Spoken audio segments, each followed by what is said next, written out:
ओम नमः शिवाय। श्री शिवाय नमस्तुभ्यम। पंडित प्रदीप मिश्रा जी ने अपने कथा में दीपक में कौन सी बाती जलानी है उसके नियम बताए हैं, जो मैं आज आपको सविस्तर अपने तरीके से आपको बताने का प्रयास करूंगा। उन्होंने कहा है, यदि आप मंदिर में बत्ती लगाने के लिए जाते हो तो जाइए, लेकिन वहाँ थोड़ी देर रुकिए, कुछ देर स्मरण करें। हमारे यहाँ तो यहाँ तक कहा गया है कि किसी मुर्दे को भी यदि जलाया जाता है तो वहाँ भी थोड़ी देर बैठते हैं। पंडित प्रदीप मिश्रा जी ने अपने कथा में आगे कहा है कि पितरों को कभी गोल बत्ती नहीं लगाई जाती। आप मटकी के पात्र के पास, पानी के बर्तन के पास कोई भी दिया लगाएंगे, गोल बत्ती का दीपक लगाएंगे तो उस घर में कभी भी लक्ष्मी नहीं टिकेगी। कई लोग कहते हैं कि मटके के पास, परिंदे के पास जहाँ जल भरते हैं वहाँ दिया लगाओ, पितरों को शांत करो। पितरों को शांत करो मना नहीं करेंगे, पर दिया लगाने का नियम है। पितरों के लिए दिया लगा रहे हो मटके के पास, परिंदे के पास या अमावस्या के दिन। पितरों के लिए यदि दिया लगा रही हो तो यदि गोल बत्ती का दिया लगाओगे तो कार्य कभी सफल नहीं होगा। घर में लक्ष्मी नहीं टिकेगी,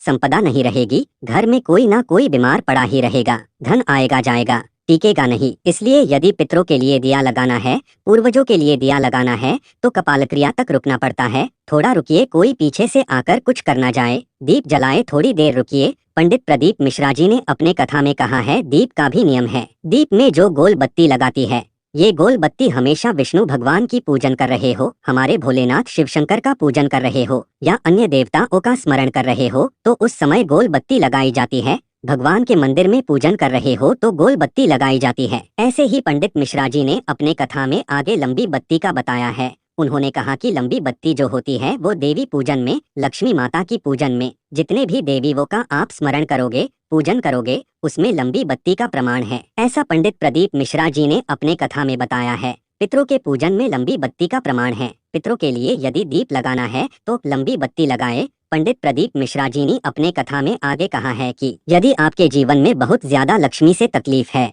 कष्ट बहुत ज्यादा है या संबंध खराब हो रहे हैं, बहू और बेटों के संबंध खराब हो गए, अदालत तक बात चली गई हो, लड़की लड़कों का तलाक होने वाला है, बहू अपने घर जा बेटी हो आने को तैयार नहीं हो, जमाई अपने घर रह गया हो, लड़की को लाने को तैयार नहीं हो, सास बहू में तन बन चल रही हो, आपस में प्रेम बिल्कुल नहीं है या लक्ष्मी आती ही नहीं, बहुत कष्ट चल रहे हैं। यदि इतना दुख चल रहा हो तो एक काम करना, कार्तिक के महीने तक रुको। जब कार्तिक का महीना आए, त्रयोदशी तिथि आए, कौन सा भी वार हो, सोम मंगल बुध कोई भी हो, प्रदोष तिथि आए, उस दिन तुलसी की लकड़ी, पहले से यदि तुलसी अपने घर में सुखी हो, तुलसी सूख गई हो, उसमें जो लकड़ी होती है उस 7 लकड़ी का बंडल बनाकर दीप बना लो, यानी लकड़ी का दीप बनाओ। मतलब पतली पतली डाली की लकड़ी के साथ टुकड़े को कच्चे सूत से उसे बांध दो और बंद कर घी में डुबो दो। कार्तिक के महीने में शुक्ल पक्ष की त्रयोदशी तिथि जब आए, प्रदोष का व्रत जब आए, उस दिन भगवान के मंदिर में, शिव मंदिर ही नहीं, भगवान किसी भी देवताओं के मंदिर में, राम कृष्ण नारायण विष्णु मंदिर, किसी भी मंदिर में मंदिर ना हो तो अपने घर के मंदिर में शाम के समय पर उस लकड़ी का दीप, तुलसी के लकड़ी का दीप, उसमें घी भरकर जो भी व्यक्ति प्रज्वलित कर देता है, दिया जला देता है,